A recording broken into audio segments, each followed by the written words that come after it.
Kejawen, Suhrawardi and the light. Welcome. I don't know how many of you listen to Let's Talk Religion on YouTube, but I cannot recommend it strongly enough. It really is excellent. Despite him being Christian, Philip, who publishes it, has an absolutely wonderful understanding of Sufism. And recently he published a vlog on Suhrawardi. And Suhrawardi believed that everything was light, or an absence of light, and therefore darkness. Conclusions that I myself, of course, have come to, despite being completely unaware of Suhrawardi until Philip published this vlog. Now, Suhrawardi also goes some way to explaining the contradictions in my Kejawen belief that I have in resolving, that I've also addressed in resolving the contradictions of Kejawen, the contribution of Hindu philosophy. So I've got to say I'm really attracted to him and his thinking as a result of hearing this. Of course, he comes from a Sufi tradition, and therefore I felt it was useful to publish a vlog on Suhrawardi. Well, who was Suhrawardi? Yeah, who was Suhrawardi? A useful question to answer. Well, he was born Shahāb al-Dīn Yahya ibn Habash Suhrawardī, but he's also known as Shaikh al-ʿIshraq and Shaikh al-Maqtul. He was a Persian philosopher and founder of the Iranian school of Illumination. He studied philosophy at an early age, especially the peripatetic philosophy of Aristotle, but he also studied Sufism. But he soon abandoned Aristotle for Platonism and also Hermeticism, after which he moved to Aleppo. And these new sort of ideas led to an interest in the occult arts. He shunned material wealth and pleasures. Indeed, when he arrived in Aleppo, he was so badly clothed that people thought he was a donkey driver. But what he didn't do was he recognised that renouncing materialism was itself an expression of the ego. So every so often he'd dress in fine clothes. Now he became very close to the governor of Aleppo, who was the son of Shah al-Din, or as we know him in the West, Saladin. Unfortunately, in 1191, Saladin had Suhrawardi executed, fearing that his views were dangerously close to the Ismaili and Fatimid ideals, and so, for political reasons, he was executed. Now, this might not seem as any big deal, but actually the execution of philosophers in the Islamic world was very rare indeed. And therefore this must be a testament to just how radical his doctrines must have seemed. Epistemology. Suhrawardi uses pre-Islamic Iranian gnosis and Zoroastrianism, synthesizing it with Greek and Islamic wisdom. In many respects, well, no, he was a Platonist, or certainly a Neoplatonist. And many thoughts that I have could be described as coming from the Neoplatonist tradition. So no surprise that I'm very much drawn to him. Indeed, as I do, he very much dips into Hermes Trismegistus, who you may well have heard me speaking about. But he even references Buddha.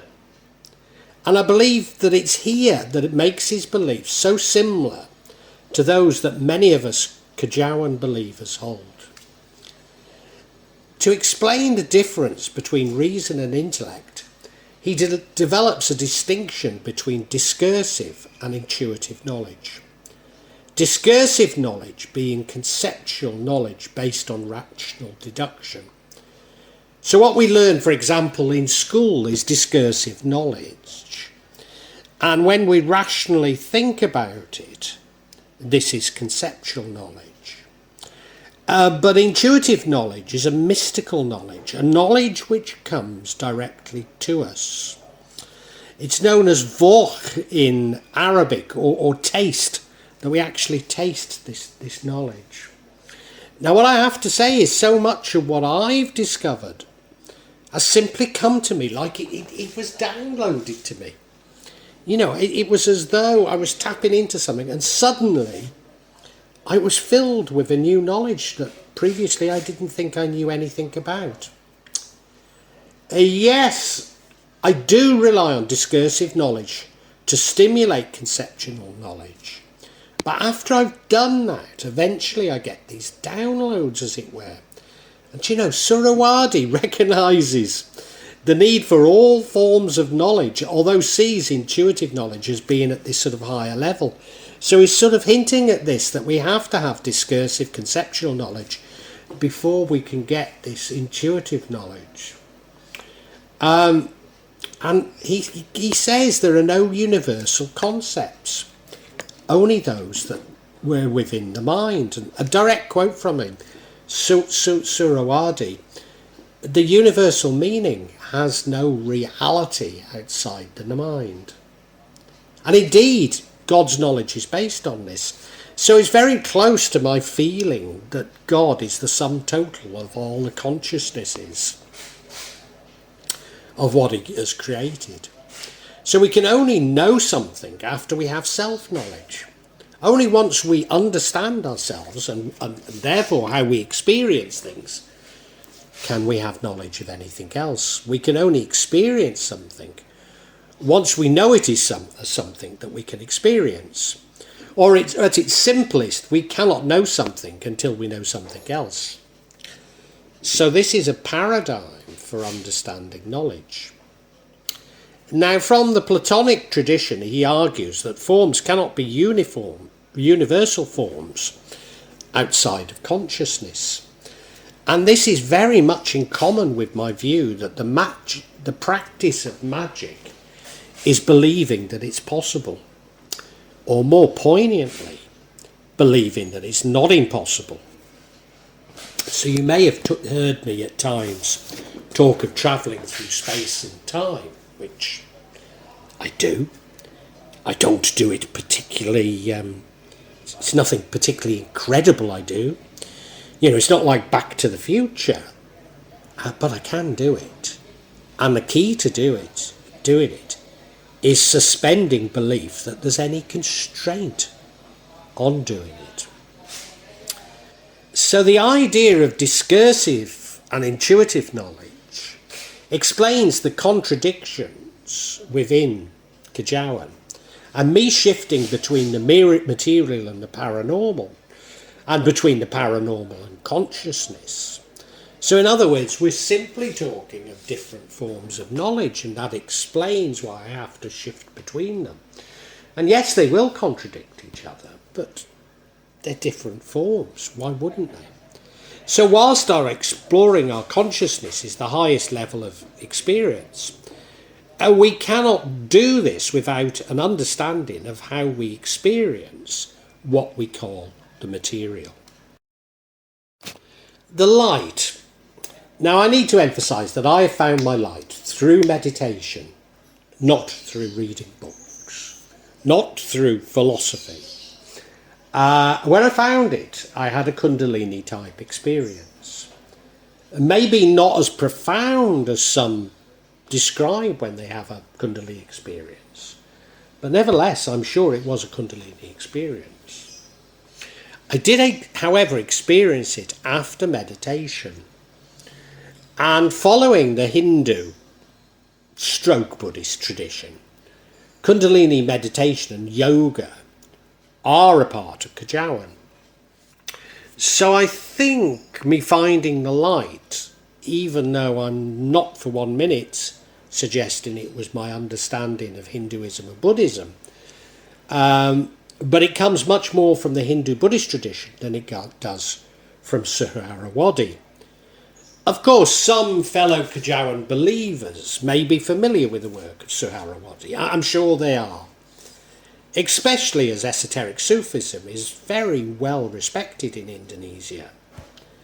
Certainly he had a great influence on the Indian Sufis, who in turn influenced Indonesia. But I don't believe that Suhrawardi had a major impact on Kejawen beliefs. And as I've said, nor that me finding the light can be traced back to his teachings. Although Suhrawardi published some 45 books, the Hikmat al-ʿIshraq, the philosophy of illumination, is by far his most famous. It's supposedly written in 40 days when he knew he was about to be executed.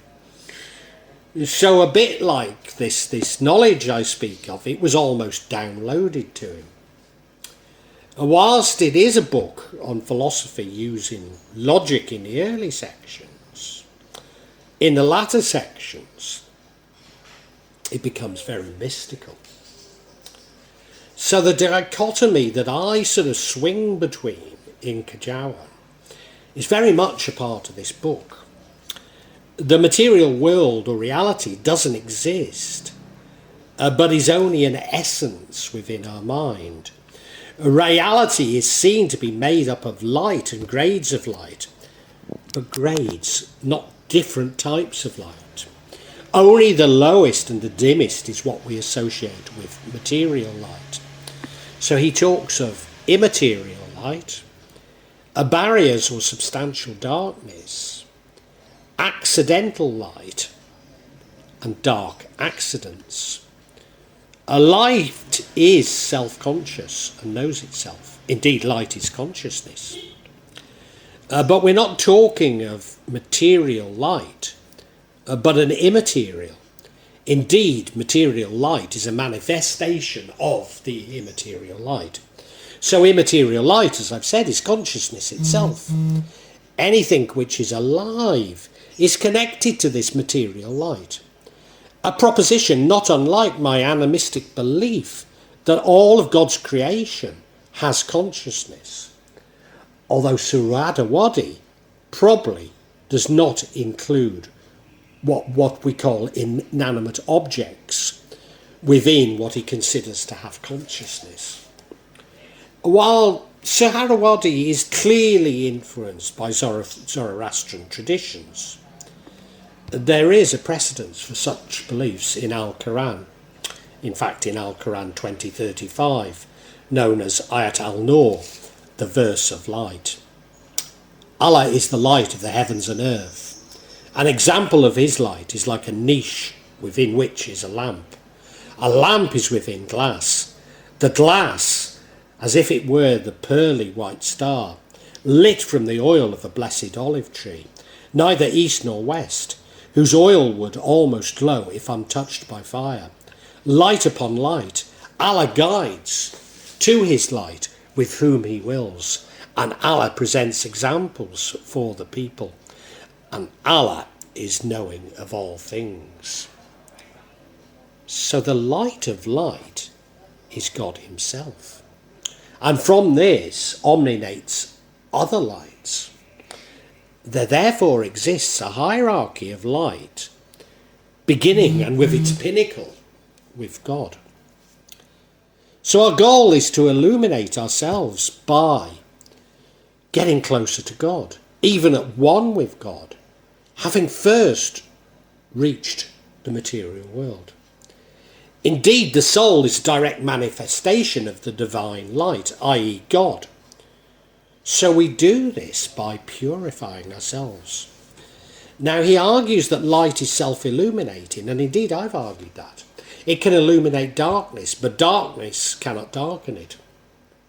Indeed, as I have also argued, darkness is really the shadow of light, or its absence, and therefore not distinct. We can give away light without losing the original illumination. But dark bodies can exist within those areas which are not within the pool of illumination. Final thoughts. Now, Suhrawardi even has a concept of reincarnation which he borrows from Buddha. But like Kejawen believers, and particularly myself, he doesn't really develop this concept. Certainly he doesn't propose that rigid rules exist, as for example they do within Tibetan Buddhism. But nor does he come up with a view of the fragmented soul that I've certainly played around with. Despite so many parallels with the higher veils of Kejawen thinking, I believe that Suhrawardi's influence is mostly indirect rather than explicit. Indeed, like theosophy, I believe it's more likely to be about the antecedents than any direct relationship. So in other words, the influences of Suhrawardi were the same influences as there are, or similar influences as there are on Kejawen. I don't think that Suhrawardi directly influences Kejawen itself, but I could be wrong. Nevertheless, I have to say that as a Kejawen believer, I find his doctrines absolutely compelling. For Suhrawardi, only through seeking knowledge can we find illumination. A view that resounds so strongly with my beliefs, but even more so with my experience.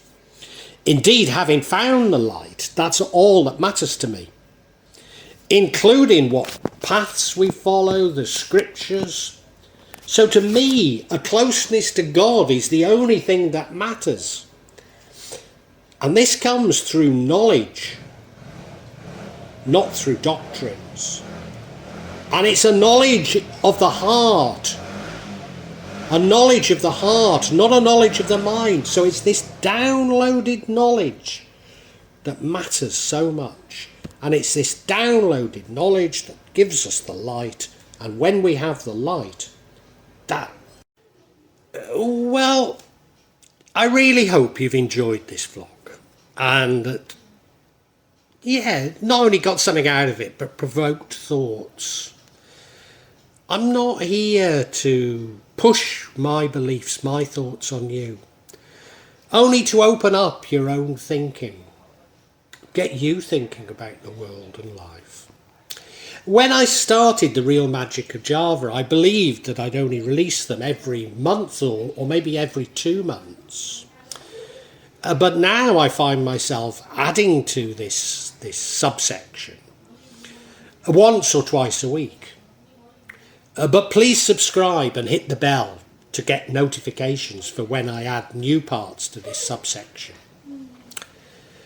In part, the reason why I'm doing it more often is that the concept has moved from filming rituals and events that took place in Java to me also describing my beliefs and philosophy. And that does come in response to people expressing an interest in it. But of course, me actually seeing rituals and events really doesn't happen so often. What I would say to you is that there's no attempt at subterfuge on my behalf. And when I do experience rituals, I will include them for you to see. And as I say, there's no way I'm trying to mislead you. And if I believe there is subterfuge, if I uncover it, I will point it out to you. I'm trying to be as honest as I can be. Now, please make comments, please ask questions, and I'll try to be as honest and open with you as I can be. Of course, there will be some of you who disagree with me, particularly when I talk in terms of my own beliefs, my own feelings. And, you're welcome to alternative feelings, and we can agree to disagree. Sometimes I find that people on YouTube can be unnecessarily attacking and aggressive, and at times I don't restrain myself enough, and I apologise, but it's not my intention to put anybody down, you know. I know what I talk about can be emotive, and it can be challenging to your beliefs. But, you know, I'd love to enter an open discussion, a heartfelt discussion. But unfortunately, I often come across things that are, especially when people quote the scriptures to me, I've just no idea where it takes us, you know. Because I'm speaking from the heart, you know. I mean, you know, sorry, if you want to quote the scriptures at me, do so, but it doesn't have much impact on me, you know. I personally have no desire to impose my feelings on you, and I suppose when people try to do it to me, it washes off, you know. All I'm trying to do is I'm trying to share my feelings with you, and I'd love an open discussion on feelings. I really would love it, you know. And sorry if I don't always react as best I should. I try and cure this in myself, but I think this is part of the sort of narcissism of social media that I talk about so much in this subsection. So look, if you've enjoyed it, I really urge you to listen to other sections on this channel, particularly the 4 audio books that I've uploaded onto this channel. Yes, they are in a novel format. They are novels, but they go into much greater depth than my thoughts and feelings. Now, what I would say to you is these are sequential. So my thoughts and feelings develop as we go through each chapter and each book. So it does begin with 1.1, the Chinese cemetery. But, you know, hey, it's up to you. Feel free to dip in as you wish, as you want. And, you know, really heartfelt thanks for listening to this. And I really want to say a great big thank you, and God bless you. It's all